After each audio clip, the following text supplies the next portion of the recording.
ಎಲ್ಲ ನನ್ನ ಪ್ರಿಯ ಬಂಧುಗಳಿಗೆ ನನ್ನ ಪ್ರೀತಿಯ ಸಾಷ್ಟಾಂಗ ನಮಸ್ಕಾರ. ಯಾರನ್ನು ಹೊಗಳಿ, ಯಾರನ್ನು ಬೆಗಳಿ, ಯಾರನ್ನು ನಾನು ಯಾರನ್ನು ಇಲ್ಲಿಂದ ಶುರು ಮಾಡಲಿ, ಎಲ್ಲ ಇದೆ.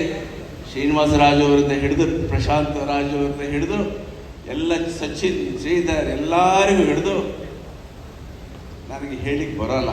ಎಲ್ಲ ಕಲಾವಿದರಿಗೂ, ನನ್ನ ಸ್ನೇಹಿತರಿಗೂ, ತಂತ್ರಜ್ಞರಿಗೂ, ಈ ಚಿತ್ರ ತಂಡಕ್ಕೂ ನಾನು ಋಣಿಯಾಗಿದ್ದೇನೆ. ಈ ಒಂದು ಮಾತು ಹೆಚ್ಚಿಗೆ ಹೇಳ್ಬಿಡ್ತೀನಿ, ಬೇಜಾರು ಮಾಡ್ಕೋಬೇಡಿ.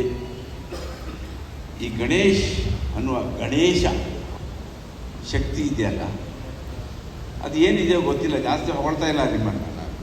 ಆದರೆ ನನ್ನಂತಹ ಕಲಾವಿದರು ನಾನು ಏನು ಹೇಳ್ತೀನಿ ಅಂತಂದರೆ, ಮೂಕಂ ಕರೋತಿ ವಾಚಾಳಂ ಪಂಗುಂ ಲಂಘಯಿತಿಂ ಗಿರಿಂ ಅಂತ ಸಂಸ್ಕೃತ ಹೇಳ್ತಾರೆ. ಅದೇ ಬಸವಣ್ಣವ್ರು ಹೇಳಿದಾರಲ್ಲ, ಹಾಗೆ ಎಲ್ಲ ಮೂಕನ್ನು ಸತಾಗಿ ನಾವು ಗಿರಿ ಹತ್ತಿಸುವಂಥ ಶಕ್ತಿಯನ್ನು ಕೊಡ್ತಾನೆ ಅಂತ ಭಗವಂತ ಇದ್ದಾನೆ. ಅವನು ಒಲಿದ್ರೆ, ಅವನು ಯಾರು ಒಲಿಯೋದು? ನೀನೊಲಿದರೆ ಕೊರಡು ಕೊನರುವುದಯ್ಯ, ನೀನೊಲಿದರೆ ಬರಡು ಹಯನಹುದಯ್ಯ. ಯಾರು ನೀನು? ಅವನು ಪ್ರಭು, ಮಹಾಪ್ರಭು.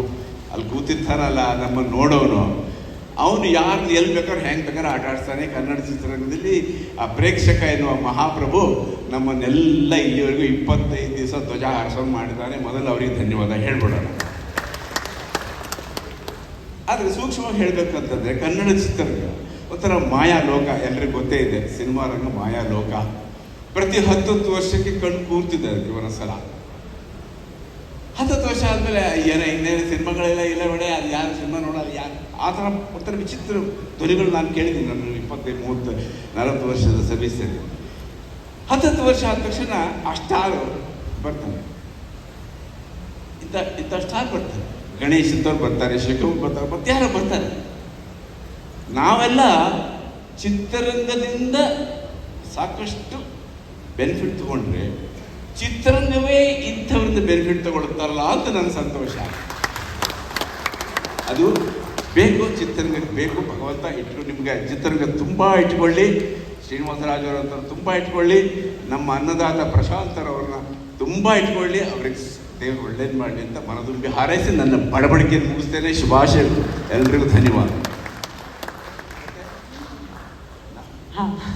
ಇದೀಗ ನಮ್ಮ ರಾಮಕೃಷ್ಣ ಸರ್ ಅವರನ್ನು ಗೌರವಿಸಬೇಕು ಅಂತ ಹೇಳಿ ನಮ್ಮ ಮಾಧ್ಯಮ ಮಿತ್ರರಲ್ಲಿ ಹಿರಿಯರಾಗಿರುವಂತಹ ಹಿರಿಯ ಛಾಯಾಗ್ರಾಹಕರು ಮೋಕ್ಷೇಂದ್ರ ಸರ್ ದಯವಿಟ್ಟು ವೇದಿಕೆಗೆ ಬರಬೇಕು ಅಂತ ವಿನಂತಿಸ್ತಾ ಇದ್ದೀವಿ.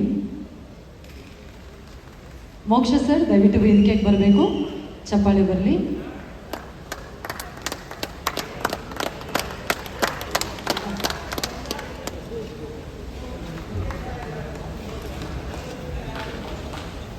ಈಗ ನೀವು ಹೇಳಿ ಯಾವ ಫ್ರೇಮಿಗೆ ಬರಬೇಕು ಅಂತ, ಆ ಕಡೆ ಈ ಕಡೆ ಅಂತ.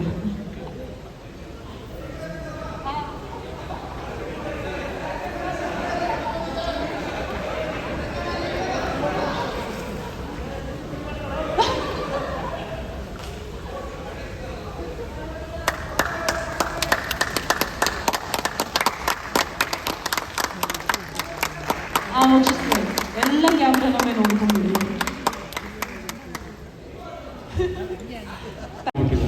ಸೊ ಹಾಗಾಗಿ ಎಲ್ರಿಗೂ ಏನು 25 ದಿವಸಕ್ಕೆ ಫಂಕ್ಷನ್ ಮಾಡ್ತಾ ಇದ್ದಾರೆ ಅಂತ ಅನಿಸಬಹುದು.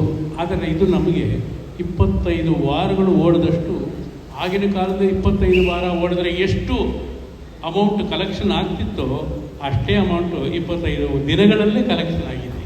ಸೊ ಹಾಗಾಗಿ ಇದು ಬೇಸರ ಪಡುವಂಥ ಒಂದು ವಿಷಯ ಏನಲ್ಲ, ಸಂತೋಷ ಪಡೋವಂಥದ್ದು, ಹೆಮ್ಮೆ ಪಡುವಂಥದ್ದು ವಿಷಯ. ಈ ಒಂದು ಚಿತ್ರದಲ್ಲಿ ನನ್ನನ್ನು ಬಹಳ ಚೆನ್ನಾಗಿ ಉಪಯೋಗಿಸ್ಕೊಂಡಿದ್ದಾರೆ. ನಿಜ ಹೇಳಬೇಕು ಅಂತಂದರೆ ಇಂಥ ನಿರ್ಮಾಪಕರು ನನ್ನ ಲೈಫಲ್ಲಿ ಫಸ್ಟ್ ಟೈಮ್ ಇಂಥ ನಿರ್ಮಾಪಕರು ಸಿಕ್ಕಿರೋದು. ಸುಮಾರು ನಾನು 400 ಸಿನಿಮಾಗಳ ಮೇಲೆ ಮಾಡಿದ್ದೀನಿ. ಆದರೆ ಇವರು ನಂಬರ್ ಫಸ್ಟಲ್ಲಿ ನಿಲ್ತಾರೆ. ಪ್ರಶಾಂತ್ ಜಿ ರುದ್ರಪ್ಪ ಎಷ್ಟು ಚೆನ್ನಾಗಿ ನಡೆಸ್ಕೊಂಡ್ರು ಅಂತಂದರೆ, ನನ್ನೊಬ್ಬನ್ನೇ ಅಲ್ಲ, ಪ್ರತಿಯೊಬ್ಬ ಕಲಾವಿದನನ್ನು, ಪ್ರತಿಯೊಬ್ಬ ಟೆಕ್ನಿಷಿಯನ್ಸ್ನನ್ನು ಎಲ್ಲರನ್ನೂ ಬಹಳ ಚೆನ್ನಾಗಿ ನಡೆಸ್ಕೊಂಡಿದ್ದಾರೆ. ಅವರಿಗೆ ದೇವರು ಚೆನ್ನಾಗಿ ಆಯುಸ್ಸು ಆರೋಗ್ಯ ಐಶ್ವರ್ಯ ಕೊಟ್ಟು ಕಾಪಾಡಲಿ ಅಂತ ನಾನು ಈ ಸಂದರ್ಭದಲ್ಲಿ ಪ್ರಾರ್ಥನೆ ಮಾಡ್ತೀನಿ. ಜೊತೆಗೆ ಅವರ ಬ್ಯಾನರಲ್ಲಿ ಇನ್ನೂ ಅತ್ಯುತ್ತಮವಾದಂಥ ಚಿತ್ರಗಳು ಹೊರಬರಲಿ, ಕನ್ನಡ ಜನತೆಗೆ ನೀಡಲಿ. ಇದೆಲ್ಲಕ್ಕಿಂತ ಮುಖ್ಯವಾಗಿ ನಿರ್ದೇಶಕ ಶ್ರೀನಿವಾಸ ರಾಜು ಅವರ ಜೊತೆಯಲ್ಲಿ ನಾನೊಂದು ಹಿಂದೆ ಒಂದು ಸಿನಿಮಾ ಮಾಡಿದ್ದೆ. ಇದು ಅವರ ಜೊತೆಯಲ್ಲಿ 2ನೇ ಸಿನಿಮಾ. ಅವರು ಎಲ್ಲೇ ಇದ್ರೂ ನಮ್ಮ ಜ್ಞಾಪಕ ಮಾಡಿಕೊಂಡು ಕರೆದು ಒಳ್ಳೆಯ ಪಾತ್ರ ಕೊಟ್ಟು ನನ್ನಿಂದ ಮಾಡಿಸಿದ್ದಾರೆ. ಅವರಿಗೆ ನಾನು ಪ್ರಪ್ರಥಮವಾಗಿ ಧನ್ಯವಾದಗಳು ಹೇಳ್ತೀನಿ. ಇನ್ನೂ ಹೆಚ್ಚಿಗೆ ಈ ಒಂದು ನಿರ್ಮಾಣ ಸಂಸ್ಥೆಯಿಂದ ಒಳ್ಳೆ ಒಳ್ಳೆ ಸಿನಿಮಾಗಳು ಬರಲಿ ಅಂತ ನಾನು ಹಾರೈಸ್ತೀನಿ. ನಮಸ್ಕಾರ. ಧನ್ಯವಾದ.